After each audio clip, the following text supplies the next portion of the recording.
Yeah, hello Samuel, nice to have you with us here in Bayreuth, the University of Bayreuth. Thank Welcome. you. Thank you very much. It's a pleasure to be here. It's really a great occasion because we never had actually an Indian film in our program for the African cinema.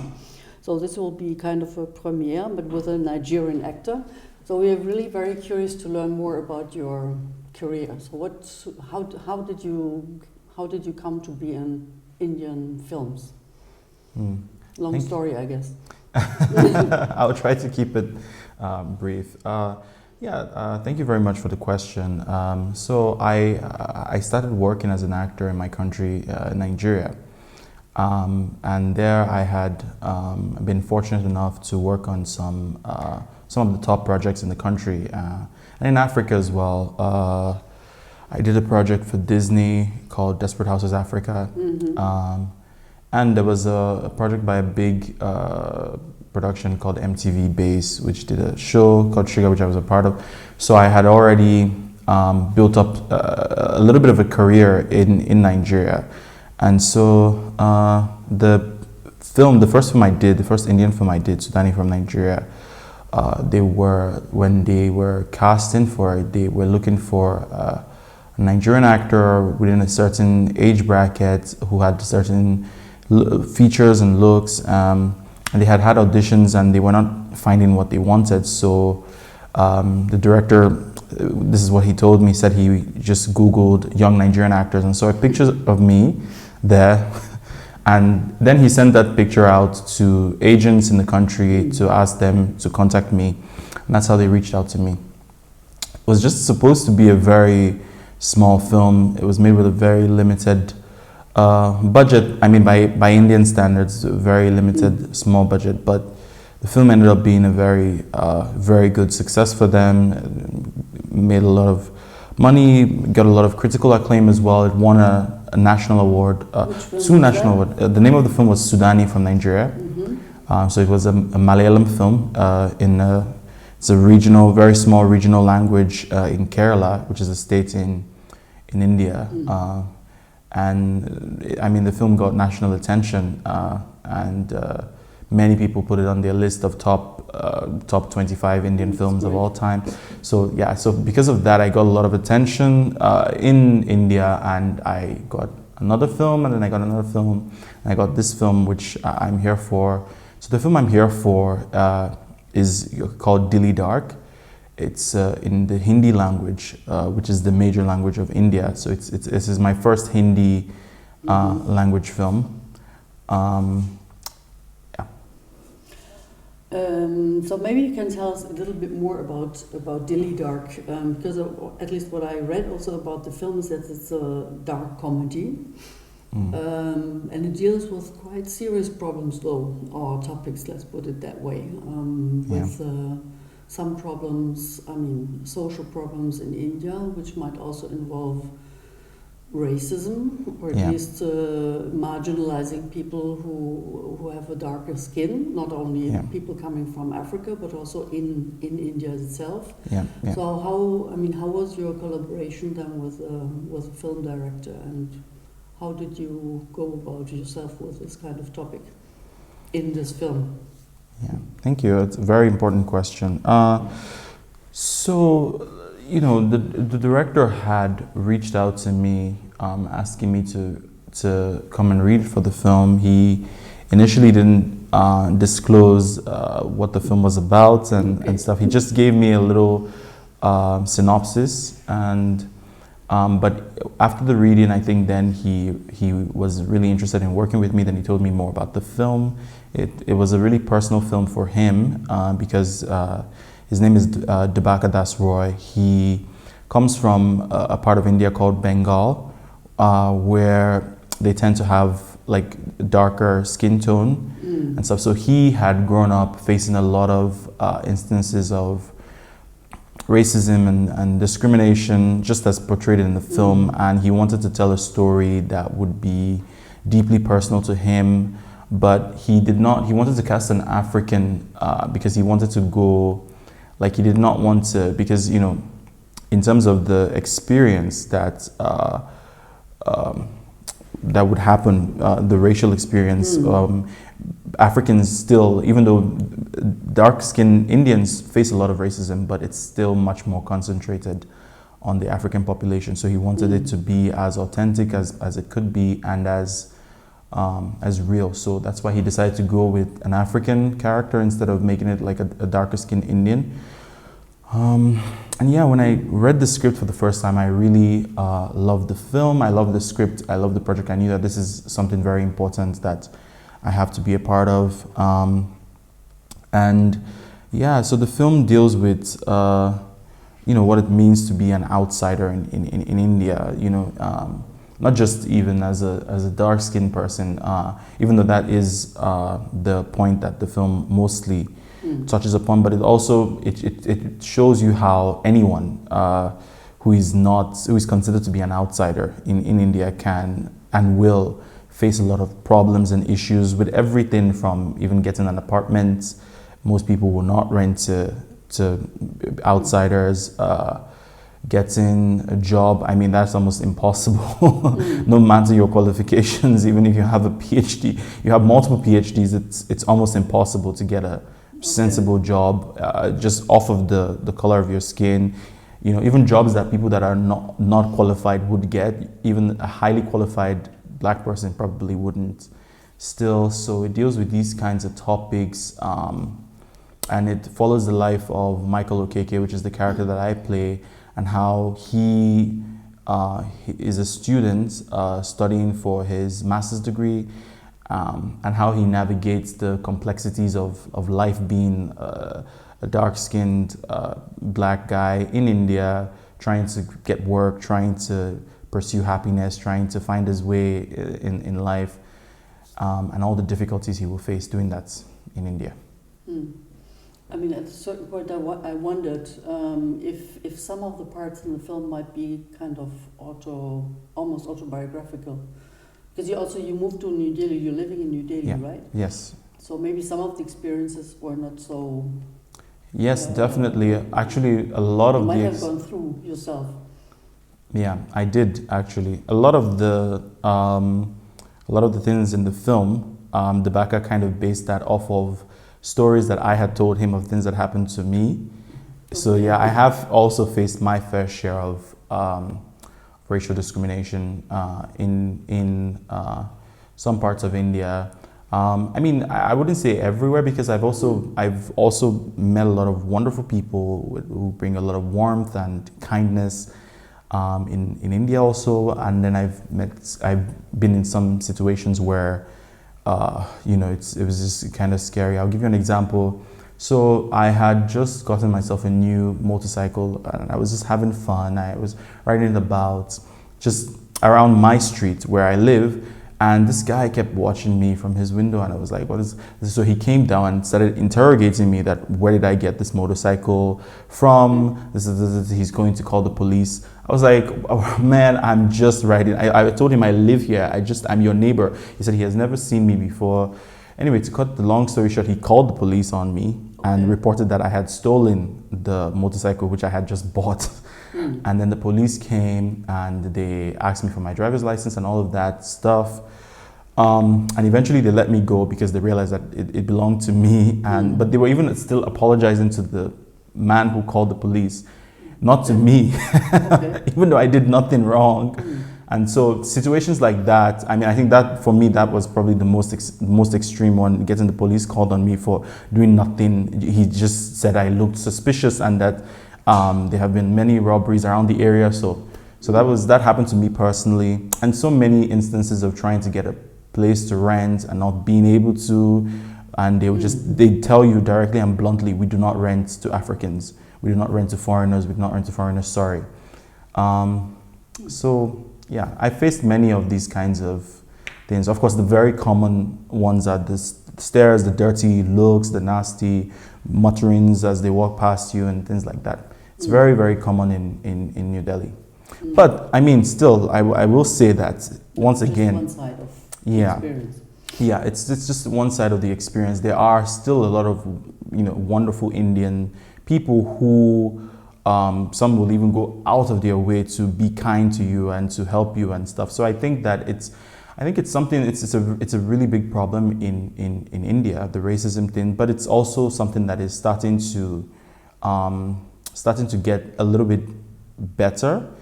Very, very little. I would say maybe like a 0.1% each year, because hopefully people are getting more educated and more informed. So I'm hopeful that in the future people wouldn't have to deal with these kinds of things anymore. And then, I mean, the filmmaker, he opted for a comedy, right? I mean, even if they say a dark comedy, but a comedy. Yeah. Have you discussed with him, or what is your opinion about this option that he deals with it in a comedy? Could also be a drama, could be a tragedy, even this kind of topic. Yeah, this is something that Debaka and I did speak about quite a lot. I was of the opinion that he should make it in a more dramatic sense, but he kind of wanted to keep it on a lighter note. He did not want it to be too serious, because he did not want the film to get restricted from getting into theaters and places if he does decide to release it that way. So he wanted to do the film in a way where he could pass his message across, but still present the film to be entertaining. Because he thought if it was too serious, then people may just, to put it bluntly, may just get a little bit offended by it and decide not to watch it or not to recommend it. So when he made it as a comedy type of entertaining type of film, you absorb the message and you're entertained, and you leave the film still feeling offended, you don't feel offended or yeah. Did you have a chance also to be at the cinema when it was screened? Yeah, I was at the there. Premiere, maybe you had several ones where you all went together as a team.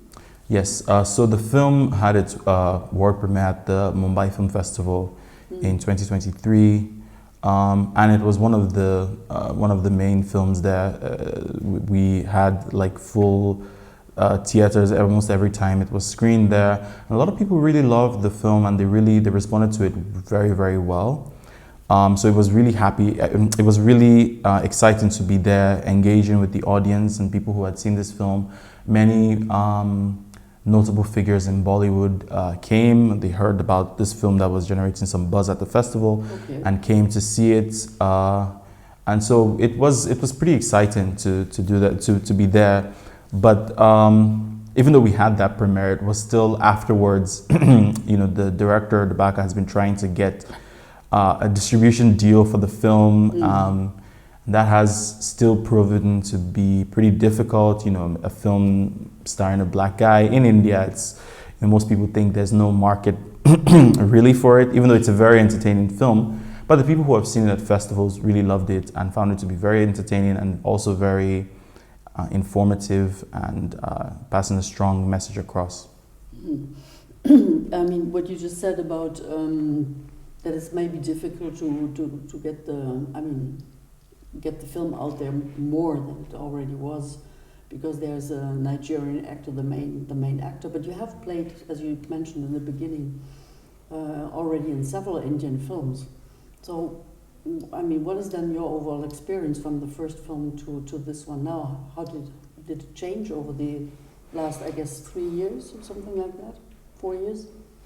Yeah. So the issue, the main thing is the main reason for that, for why Debaka is probably having the difficulty, even though I've been in successful films, is because, so in India they have so many different languages and regions. So Hindi is the main language, but there are so many sub-languages and sub-regions and stuff. So I had done a film in Malayalam, which is the language of Kerala, and it's like they have their own cinema. There's like the Malayalam cinema. It's not mixed together. So people think it's just Bollywood, but actually no. Each state has their own individual thing, and there's a lot of what's it call it now, enmity or something like that between states, where it's like, okay, it's someone who has done a Malayalam film or who watches Malayalam film does not want to watch the films coming from other states. So I had done a successful film in Malayalam industry, And this was a Hindi film, Hindi language. It was a different language, which means different people, which means different distributors, different sort of background politics and stuff like that. So when you do a film in a different language, it doesn't matter to them what you have done in other languages, no matter how successful. What matters to them is have you done something in our language so far that has been listened? And yeah, it's, the film industry generally, there's a lot of politics behind the scenes that goes on to, if you want to put a film out there, it's not easy. Even if it wasn't a Nigerian actor, it's not easy generally to get a film out there to the right distributors and stuff. Yeah, that's very interesting what you say about the different film cultures when you go from one province, so to say, to the other. Sorry. So actually then with your different films, it's like you started every time a new career. Yeah, exactly. That's the best way to put it. Every time you go in a different language, in India, in a different film from a different language, it is like starting a new career, afresh. It's like whatever experience you've had doesn't matter now. It's like, okay, so they consider that to be your first film. So even if you've done 10 other films before, if you're doing one film in that language, that's considered to be your first film in that language, and that's how it would be looked at. I mean, yesterday we talked a little bit about that, and then you also said there's a new film coming out right now, I think, more or less at the same moment while we are talking here. Yeah, I have a new film coming out on the 29th of this month. They have already begun promotions and stuff, and that will be in the Tamil language. So it's a different language now. So I've had Malayalam, now Hindi, then Tamil language. So and Tamil is the language of Tamil Nadu, Chennai, Pondicherry. So that was a pretty big budget film by my standards. I mean, it's so far the biggest budget, in terms of budget film that I've worked on. I had a good role in it. It wasn't a leading role, but it was like a major supporting, important role in that, and I'm really excited for that to come out. So the name of that film is Sorgar Vasal. So it means gates of heaven, something. Yeah. Okay, yeah, but as you mentioned, all the conflicts also between different languages, cultures, and sometimes regions in India. That sounds a bit complicated. But at the same time, it seems as if, I mean, if you continue this kind of career and you change the languages with each film, you become kind of a mediator as well while you are acting in different films. I mean, kind of. Maybe, I guess. I'm just grateful that I've been lucky and privileged enough and blessed to have had the opportunities to work in multiple languages in India, even generally to have left my country, Nigeria, and work internationally. It's not, I was the first African actor ever to start doing leading roles in Indian films. I mean, yeah, in some way, because it's difficult even for an Indian actor to get films in other languages. Very difficult. But somehow I have been able to go through multiple languages. So I'm very grateful for that. Maybe if I become big enough, then maybe I would be able to, make some type of cultural change, or change some of the mindset things that are already there, like the perception that people have towards Africans and Black people in India. But I mean, it's still too early to say that I will ever become that influential. Yeah, but I mean, the fact that it's possible also, I mean, shows that there might be some changes announcing themselves.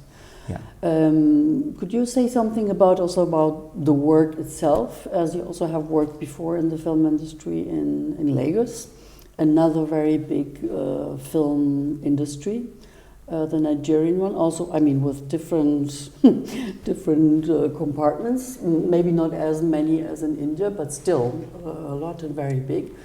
Do you see any, I mean, it's just film industry, or do you see any differences in working in Nigeria and in India, besides the fact that you're a foreigner in India? Yeah,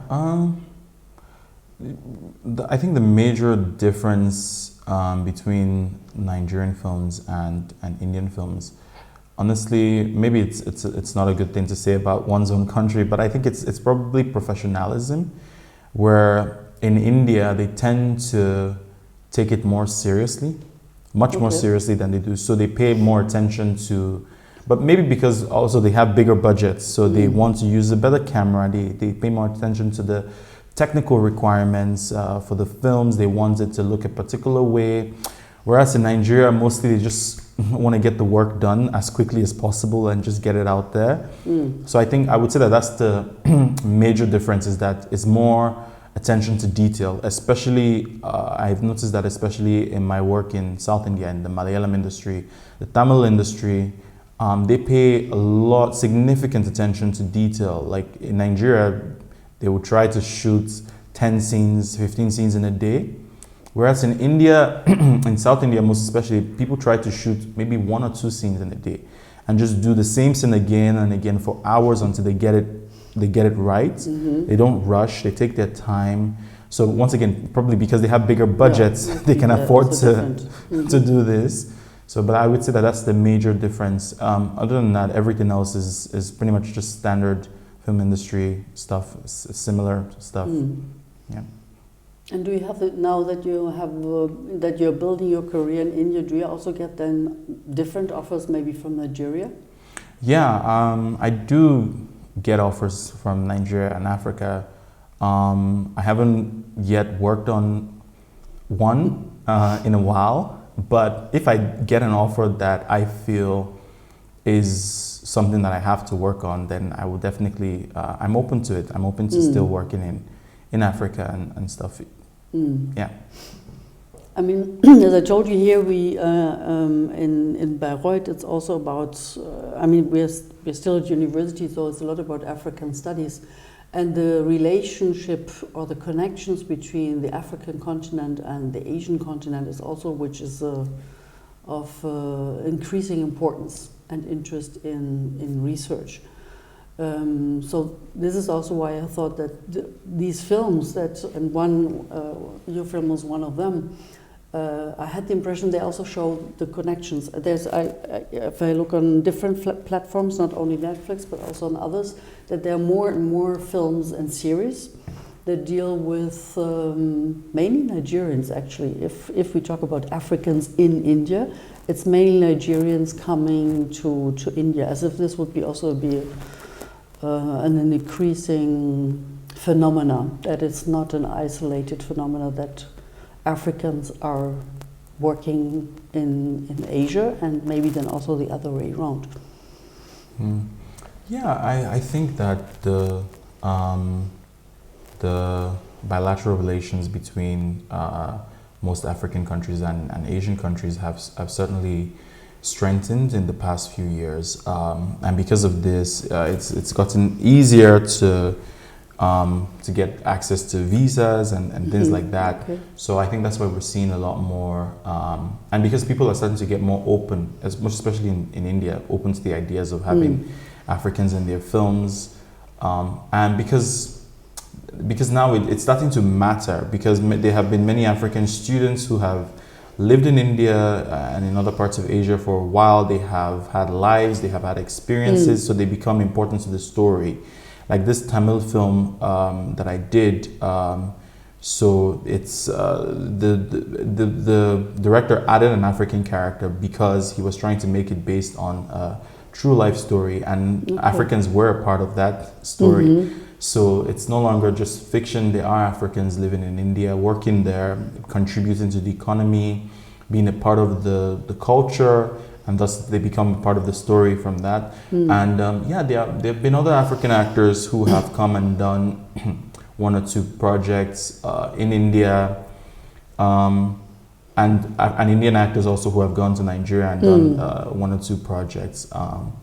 So yeah, I think that the relationship is strengthening between, especially the cultural relationship between those continents, because I don't think it's just Nigeria, because I've seen some people from some Haitian people, a black girl who was in a Malayalam film as well, There's been some Ghanaians in some films, maybe not necessarily in like leading roles, but they've been a part of the films. So I think it's strengthening, and I'm really happy to see that because of this, people are getting more used to. Because honestly, from my experience in India, a lot of the racism really stems from a lack of education. It's not so much that they are just inherently racist, it's that they have been taught to be. Like they feel like they have to be racist because they only hear this particular type of news or that particular kind of propaganda, you know. So, but whenever most people who are acting racist, when they get to know an African person and they spend time with them, then they realize, oh, then you start asking a question like, oh, I thought you guys were this and I thought you guys were that, but I'm really surprised you seem so different. And it's like, so I think people are getting better educated, and these films are contributing significantly to that. And I'm just really happy and grateful that I get to be a part of that. Sounds fantastic. Maybe because we skipped kind of the first film, can you also tell us a little bit what the first film was about?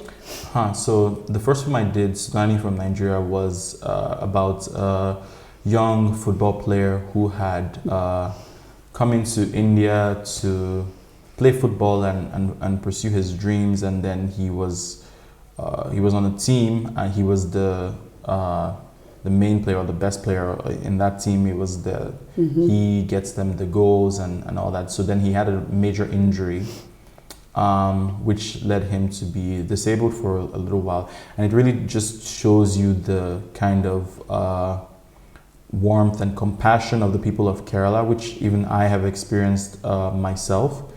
They're very nice people, mostly in Kerala. How they all come together as a community to help this injured African guy who had no one, because he was in India alone. So he had no one to take care of him, and the whole community paid his bills. They took care of him. They even kept him in their homes and were taking care of him and feeding him, even though there were language barriers, there were cultural differences, there were religious differences, but it's just sort of it's a really warm film about just an integrating of different cultures and humanity, really, where the film shows you that even though people may be from all types of places and all kinds of religions and all kinds of social economic statuses, they all at the end of the day, we're all humans and we all come together. And it's a really beautiful film. I don't think I've done it justice in my description, to be honest. It's a very beautiful and very important film. I mean, we talked about this before. Unfortunately, it's not on the German platform. It's not available. That's why I also asked this. Maybe then some people get interested and might find it on other platforms that might be available. Maybe I forgot to ask something. Maybe you wanted to tell other stories that I'm not even aware of. That might be important also to share about your experience as an actor, your experience as an actor in India. Yeah, no, I think we've covered most of the things. I'm just grateful to be in India, and I hope that it will eventually grow to be something where I can have a meaningful impact on the society, you know, because that would be wonderful to have contributed something. Yeah. And is there some, I don't know, maybe a genre or a role that you are kind of dreaming of, or you say, okay, this is something that you would really like to play, to be an actor in?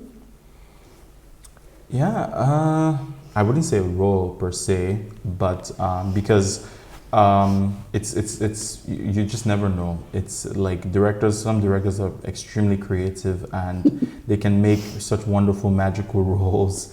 So I always look forward to. I just want to keep on playing roles that are important, that are also relevant to society and to the culture. Kind of like the roles that I have been getting so far, and I've been so lucky to have been getting those roles that where it's not just entertainment or like a slapstick comedy or something. You are actually passing a message across, an important message. So I like doing those kinds of roles, and I hope that I will keep on getting things like that, like important roles like that. Okay. So thank you very much, and then we are looking forward to continue our discussion after the screening of the film. Yeah. Thank you for having me. Thank you so much. Yeah.